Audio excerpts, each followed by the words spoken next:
Préparation au supramental. De Jean-Pierre Aulas. Leçon numéro 1. Le phénomène du doute. Le doute, c'est le conflit en vous, c'est la séparation entre votre esprit et l'esprit universel.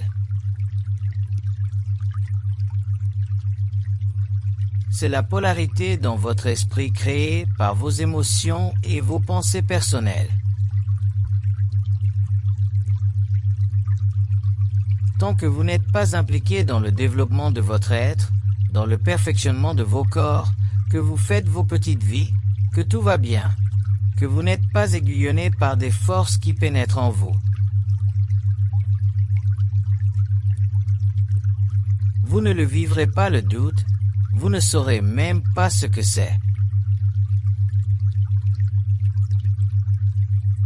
Mais quand ces forces-là commencent à pénétrer, quand votre mental supérieur commence à s'ouvrir, que vous commencez à vivre, vos pensées positives, vos pensées négatives, vos pensées spirituelles, puis vos pensées non spirituelles.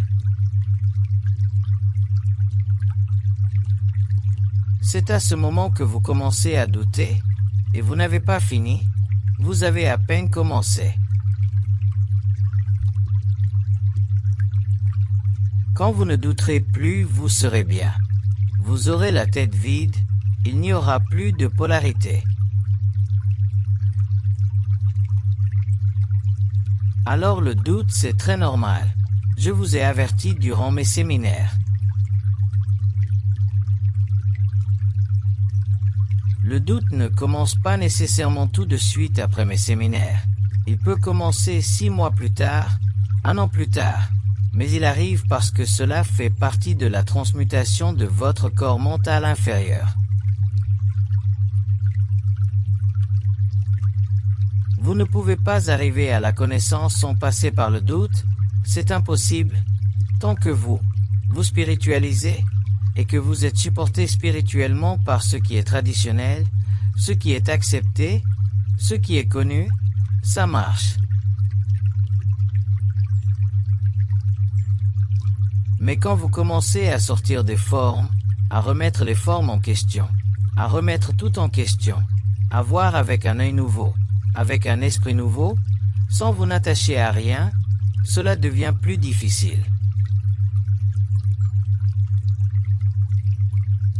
Il y a un prix à l'individualité, à l'identité et à l'union totale, entre l'âme, l'ego puis la personnalité. Il y a un prix, c'est le doute, et la souffrance du doute, c'est la valeur monétaire de ce prix-là.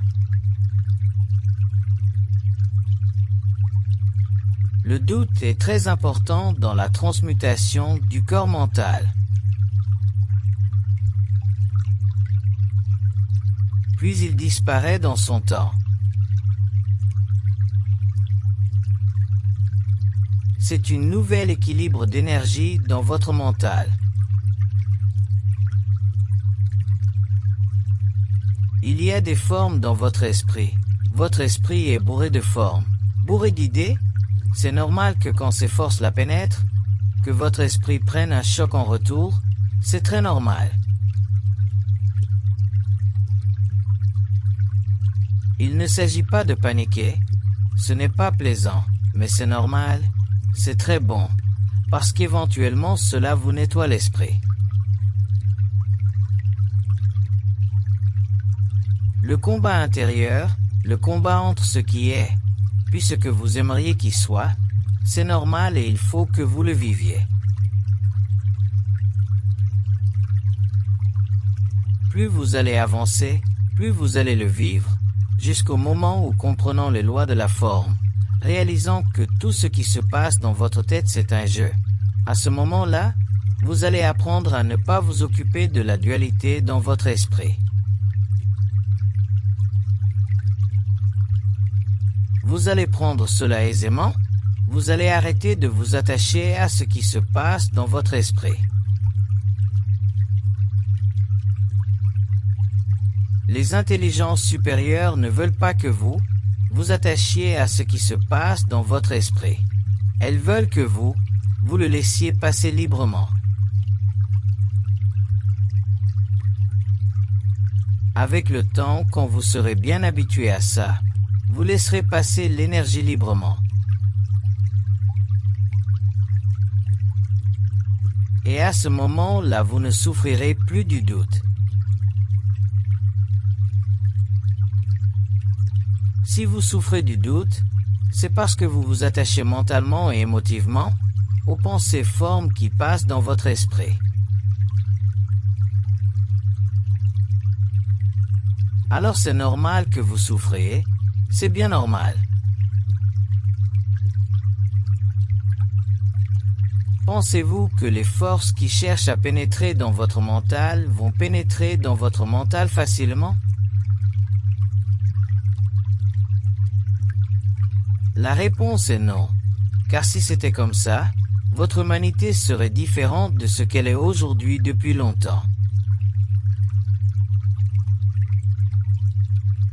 Ces forces-là sont obligées d'effectuer un travail quand elles pénètrent dans votre mental. Et ce travail-là, il est laborieux pour vous autres parce que c'est vous autres qui le vivez. Tout le monde se plaint du doute, trouve ça difficile. C'est un bon signe. Tant que les forces vont pénétrer dans votre mental, il va se faire un ajustement dans votre corps mental. C'est comme rentrer une barre de fer dans du ciment gelé. Il faut que le ciment fasse place à la barre de fer. Ne vous occupez pas de ce que vos pensées soient positives ou négatives. Ne vous occupez pas de cela. Occupez-vous plutôt d'être neutre, de ne pas vous attacher à vos pensées. Ceux qui ont des pensées réellement négatives, parce que ces pensées-là viennent d'entités négatives, il y aura une solution à cela. Mais ceux qui ont des pensées négatives simplement parce que ces formes pensées viennent de l'astral, parce que ces formes pensées sont véhiculées dans leur mental par des forces qui s'occupent de pénétrer dans ce corps-là, il n'y a pas de problème. D'abord, les forces spirituelles vont se servir de tout le matériel dans votre mémoire qu'ils ont besoin pour vous créer des tensions mentales. Les tensions mentales font partie de ce travail-là. C'est normal que vous ayez ces tensions mentales-là, et le doute vient de cela. Ils vous connaissent, ils savent ce qui peut vous créer des tensions. C'est à vous autres d'apprendre une fois pour toutes à ne pas prendre au sérieux ce qui se passe dans votre tête. Tant que vous allez vous prendre au sérieux, ils vont continuer jusqu'à ce que, ayant compris la leçon, vous arrêtiez, puis à ce moment-là, eux aussi vont arrêter. Tout le travail qu'ils font et qu'ils feront sur votre corps mental, c'est pour le vider de vos pensées subjectives. Il y a un but à cela. Une fois que votre corps mental sera vidé de vos pensées subjectives et personnelles, à ce moment-là, ces pensées-là seront remplacées par des pensées objectives et prépersonnelles. Autrement dit, vous pourrez communiquer avec eux. Une fois que vous allez communiquer avec eux, que votre corps mental sera ajusté à la communication comme une bonne radio, à ce moment-là, les choses seront très faciles. Ils vous éclaireront et vous communiqueront de l'information, ils vous indiqueront quoi faire. Ils vous diront pourquoi vous devriez faire telle chose au lieu de telle autre chose. Ils vous expliqueront votre plan de vie. Autrement dit, il se développera entre vous et eux une relation extrêmement étroite, extrêmement personnelle, de sorte que la vie, à partir de ce moment-là, deviendra très facile. Mais ils ne peuvent pas faire tout cela tant que votre corps mental n'a pas eu la vibration nécessaire pour cette communication. C'est pour cela d'ailleurs qu'en attendant, je vous dis toujours de ne pas prendre au sérieux ce qu'ils vous disent, parce que vous êtes dans une période de préparation. Quand vous serez préparé, à ce moment-là, vous pourrez prendre au sérieux ce qu'ils vous disent, parce qu'il sera temps, ce sera normal, vous le saurez. Votre niveau d'intelligence sera haut.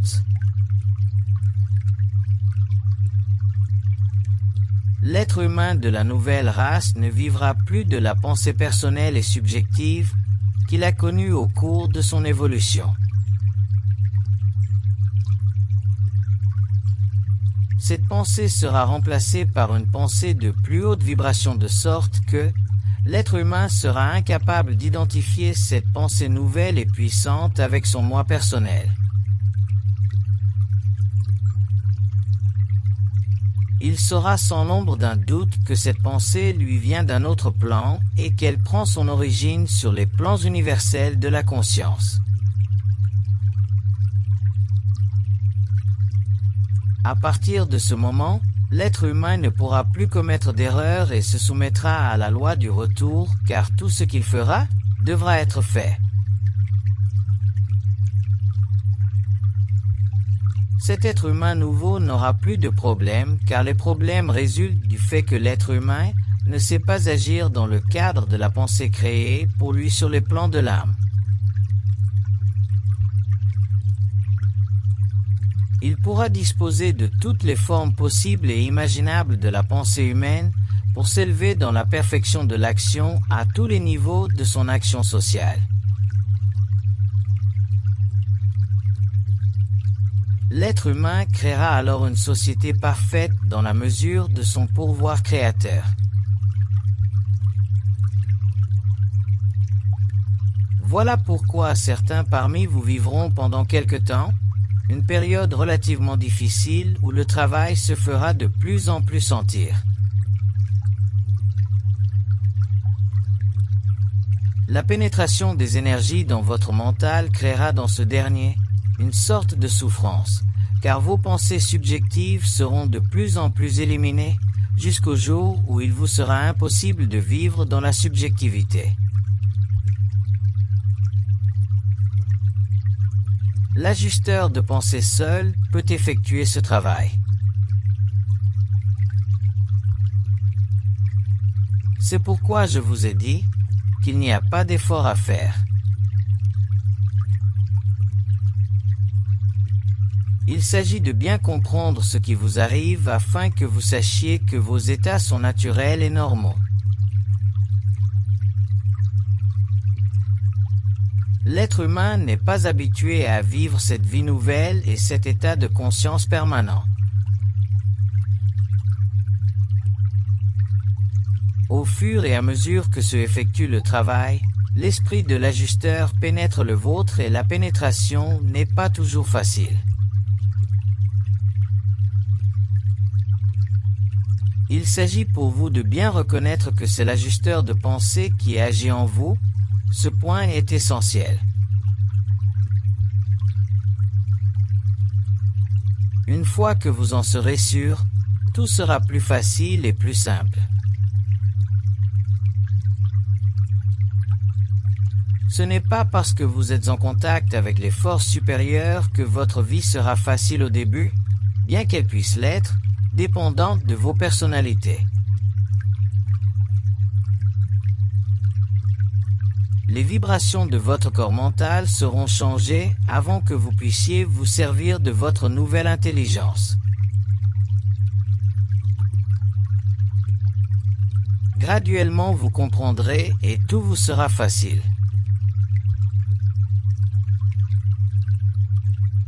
N'attendez pas de miracle, ne vous fiez pas à vos petits désirs personnels. Vous sentirez la puissance de la conscience universelle en vous, que lorsque vous aurez atteint un certain niveau de développement vibratoire. L'ego humain doit être uni aux forces de l'âme et tant que ce travail n'est pas accompli, vous ne devez vous attendre à rien, car ceci est un désir de l'ego. Plus vous êtes fier, plus vous avez une grande intelligence, plus vous avez été conditionné, plus vous êtes avancé en ésotérisme, plus vous pensez que vous avez raison, plus vous pensez que vous êtes sur la bonne voie, plus vous allez souffrir du doute. Le doute, c'est directement lié à la destruction des formes. Et la destruction des formes va bien loin. Elle va bien plus loin que vous puissiez vous imaginer. Si vous réalisez que l'ego étant en sécurité avec ses pensées, étant en sécurité avec ce qu'il conçoit de l'univers, c'est très simple de comprendre qu'une fois que tout cela est retourné en l'envers, que l'ego se sent déculotté. Quand nous entendons que nous devons éventuellement avoir seulement des pensées universelles dans notre tête qui proviennent de la communication entre eux puis nous autres, c'est évident que tout le reste ne sert plus à rien. C'est justement là que pour nous autres la situation devient difficile parce que on ne veut pas lâcher prise, on ne veut pas laisser tomber des idées qui nous sont chères, qui nous sécurisent de toutes les façons. Puis il y en a des masses de façons. Vous commencez à le comprendre un petit peu. Alors il faut qu'on en arrive à prendre une fois pour toutes qu'on ne doit pas se prendre au sérieux. Nous autres les êtres humains, notre plus grand problème, c'est de nous prendre au sérieux, c'est notre plus grand problème. C'est justement pourquoi on souffre du doute. Quand on commence à entrer en contact vibratoire avec des intelligences qui sont prêtes à tout faire pour nous ouvrir les yeux, pour nous rendre libres, pour nous rendre autonomes, pour qu'on puisse un jour nous servir des forces occultes en nous autres qui dorment. Là, je parle du doute depuis un petit bout de temps. Mais il y en a qui ne souffrent pas du doute. Il y en a au contraire qui n'ont pas ce problème. Leur affaire marche, ils sont contents, ils sont au 7e ciel. C'est une farce pour eux autres. Faites bien attention aux farces, parce que, quand va venir votre temps, vous autres aussi, pour passer par le doute, vous allez y goûter. Là, vous pouvez faire votre petite recherche, puis chercher à comprendre, puis vous intéresser, puis vous interroger. Vous pourrez lire, mais à un moment ou à un autre, tout le matériel que vous absorbez et qui vous rend la vie plaisante, à un certain moment tout changera. Je vais vous donner un exemple.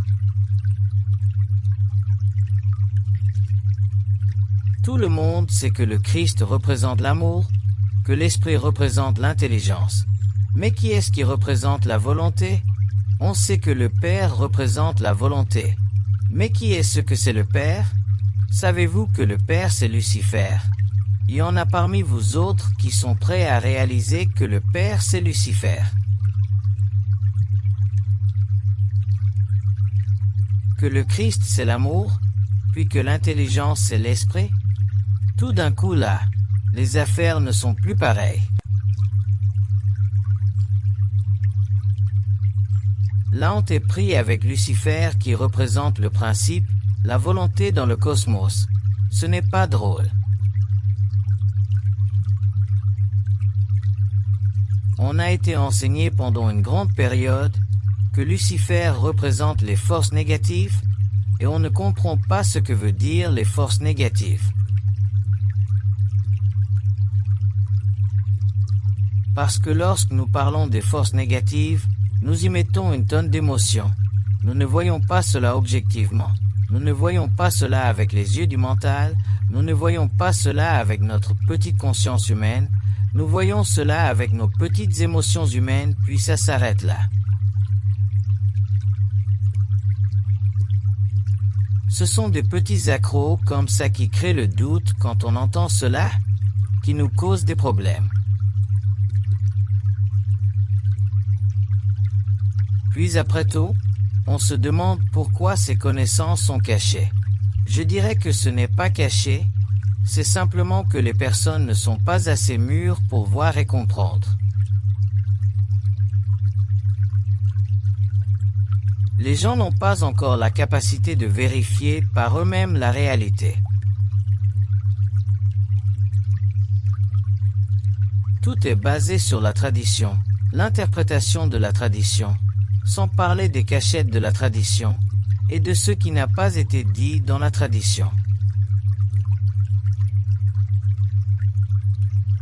Ainsi, il ne nous reste plus grand-chose à découvrir, car aussitôt qu'une information se présente, on ferme la porte bien fort et on ne décide de ne rien vouloir en savoir. Parce que là, on commence à voir les frissons. On commence à avoir peur, parce que cela ne coïncide pas avec nos idées. On se ferme les yeux et on se bouche les oreilles, puis on reste là, les pieds bien pognés dans la glaise. Quand l'univers a été créé, il y a fallu que quelqu'un s'en occupe. On sait que c'est le Père qui a créé l'univers, le principe de la volonté. Mais pour créer l'univers, il a fallu que le Père, le principe de la volonté, l'entité créative, s'éloigne de l'univers central pour explorer les espaces absolus dans lesquels les mondes inférieurs ont été créés. C'est évident que cette entité-là qui est partie, qui s'est éloignée de l'univers central pour créer des mondes, c'était Lucifer. Lucifer, ce n'était pas un être contemplatif. Lucifer s'est éloigné dans les espaces absolus et par sa volonté créative, il a conçu les mondes inférieurs. Il ne faut pas toujours voir Lucifer de la façon dont on est habitué à le voir, sans ça on ne verra rien. Que Lucifer représente les forces négatives, c'est normal, puisqu'il avait cessé de contempler pour se lancer dans les espaces absolus. C'était nécessaire. C'était normal que ce qu'il créa comme mondes inférieurs soit opposé aux forces de lumière qui étaient demeurées en contemplation devant la force que vous appelez Dieu. Si vous voulez comprendre quelque chose concernant l'évolution des mondes, vous allez être obligé à un certain moment d'admettre certaines choses, indépendamment de vos petites émotions, de ce qui vous fait plaisir. C'est par exemple comme le concept de Dieu. Le concept de Dieu doit être constitué dans la réalité du mental supérieur, pas en relation avec ce que vous aimeriez vous autres. Dans l'univers central, il y a 7 Aleph. Le terme Aleph signifie des réalités absolues, indépendantes totalement des mondes extérieurs à l'univers central. Alors de ces 7 absolus-là, Il y en a 4 que j'appelle des alephes primaires, puis il y en a 3 que j'appelle des alephes secondaires. Puis ce sont les alephes secondaires qui représentent dans leur manifestation le principe de l'intelligence, de l'amour et de la volonté et qui font partie d'une trinité parce qu'ils fonctionnent en harmonie totale. Et ce sont ces 3 alephes secondaires là qui sont ce que vous appelez, vous autres dieux. Les 4 alephes primaires ne sont pas encore manifestés. Alors Dieu tel que l'on connaît, tel qu'on le conçoit, ce Dieu trinitaire qui fait partie des 3 alephes secondaires n'est pas un Dieu absolu, puisque les 4 autres ne sont pas encore manifestés. Ce Dieu trinitaire-là, ce que j'appelle la force, sera absolument absolu, lorsque les 4 alephes primaires se seront manifestés. De sorte que, quand on dit que Dieu est absolu, ce qu'on veut dire, c'est que la force est parfaite dans sa trinité. Elle est totalement indivisible dans sa trinité. Mais elle n'est pas absolue. La preuve, c'est qu'il existe encore dans l'univers créé dans les mondes inférieurs des erreurs dans l'évolution. Alors pour que les erreurs dans l'évolution ne soient plus possibles, il faudra que toutes les entités en évolution dans l'univers soient retournées à la lumière. Alors quand toutes les entités en évolution dans l'univers seront retournées à la lumière, à ce moment-là les probabilités n'existeront plus, les erreurs n'existeront plus et automatiquement les 7 alephes auront été manifestés et alors on pourra dire que les alephes agissant dans leur ensemble représentent un Dieu ou une divinité absolument absolue. C'est important de comprendre ça. Ce n'est pas important psychologiquement, mais c'est important philosophiquement. Parce que psychologiquement pour nous autres, dans notre système, sur notre petite terre bien éloignée, qui n'avons presque aucun recours aux dimensions que tout cela implique. La valeur psychologique de cette réalité est beaucoup trop grande pour nos esprits. Mais philosophiquement, cela a de l'importance, parce que notre philosophie doit être scientifique au lieu d'être purement spéculative. Quand vous allez avoir vécu le doute dans ses grandes profondeurs, votre esprit sera vide. Puis à partir de ce moment-là, il deviendra facile pour vous autres de recevoir de l'information concernant l'évolution de l'univers, concernant son statut, sans paniquer chaque fois qu'on va vous dire quelque chose qui dépasse ou qui va à l'encontre de certaines interprétations limitées.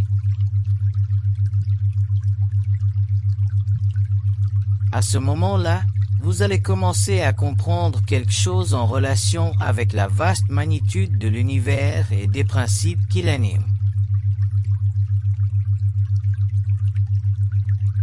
Ce sera intéressant à partir de ce moment-là pour vous autres d'aller en profondeur dans la compréhension des structures de la réalité.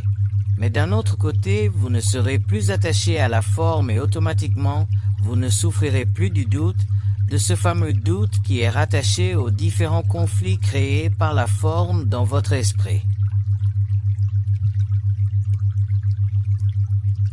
C'est seulement dans des conditions d'absence totale de doute qu'on peut vivre, participer, éprouver du plaisir à la compréhension de la réalité. Mais si chaque fois qu'on nous dit quelque chose on part en peur, puis on tombe en panne, parce que ça ne fait pas notre affaire, ou parce qu'on pense qu'on est induit en erreur, ou parce qu'on pense qu'on est affecté par des forces négatives, À ce moment-là, il n'y a pas de plaisir dans l'expérience, et là où il n'y a pas de plaisir, il n'y a pas de continuité. Parce que la connaissance est infinie. On en gratte la surface, mais elle reste totalement infinie.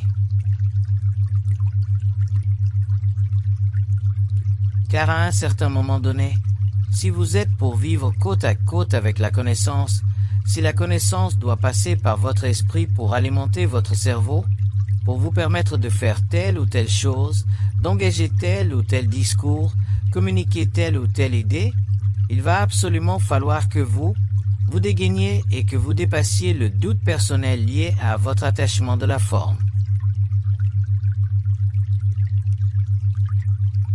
Alors cette petite conversation sert à vous démontrer que le doute c'est nécessaire, c'est fondamental, c'est naturel, parce que votre mental est rempli de toutes sortes de connaissances. Quand on dit dans le langage populaire que si l'être humain voyait Dieu, il mourrait de frayeur, qu'est-ce que cela signifie? Le langage est très simple. Cela veut dire que si l'être humain était confronté à la réalité sans préparation, sans que ses corps soient ajustés, il lui sera absolument impossible de subir le choc sans mourir, sans que ses corps se retirent complètement de son corps matériel. C'est normal. Alors si vous prenez cela dans un contexte personnel à la hauteur de vos pensées, puis de votre doute personnel, cela va vous faciliter la tâche, puis ça va vous faire comprendre pourquoi vous devez vivre le doute jusqu'au jour où vous en serez totalement libéré.